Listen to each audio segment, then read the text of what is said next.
বন্ধুরা, তিনটা বড় ইস্যু তৈরি করছে জামাত, এবং এই তিনটা ইস্যু নিয়ে কথা বলবো। এক হচ্ছে যে হাদি, দুই হচ্ছে যে শেরপুরে হত্যা, এবং তিন হচ্ছে যে অ্যাকাউন্ট হ্যাক। এক্স হ্যান্ডেলের যে আমিরের অ্যাকাউন্ট সেটা হ্যাক হয়ে গেছে এবং নারীকে নিয়ে বিদ্রুপ করেছেন। তো বন্ধুরা, এই তিনটা ইস্যু কিন্তু জামাতের একেবারে নিজস্ব এবং তার কন্ট্রোলের মধ্যে এবং তার সীমানার মধ্যে তৈরি করা ইস্যু।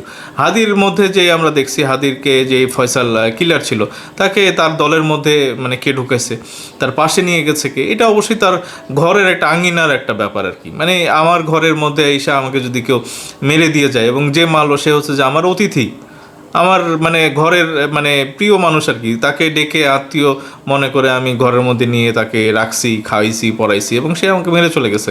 এটা দায়ভার কি আমার না? শেরপুরে গেল এবং ওই সিটে বসতে দিল না, এটা নিয়ে মারলো, মারতে মারতে মারতে একেবারে নিজেই মরে গেল।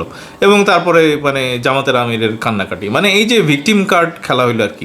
নিজের লোকজনকে যদি আপনি নিজে মেরে আপনি কান্নাকাটি করেন এবং অন্যকে ব্লেম দেন, মানে এর মতো তো দুঃখজনক কিছু নাই। এবং এক্স হ্যান্ডেল, আপনার এক্স হ্যান্ডেল আপনি নিজে চালাইতে পারেন না, এক্স হ্যান্ডেলে আপনার টিম রাখছেন, বলা হচ্ছে যে এটা মানে আপনার অ্যাকাউন্ট হ্যাক হয় না। এইসব ঘটনা দেখলে আমরা বিশ্লেষণ করলে বুঝি যে প্রত্যেকটা ঘটনাই আপনাদের ঘরের মধ্যে ঘটছে, আপনারা ঘটাচ্ছেন এবং দায় দিচ্ছেন অন্য পক্ষকে। তো এটা অবশ্যই হাস্যকর এবং এগুলোর প্রতিবাদ জানাই।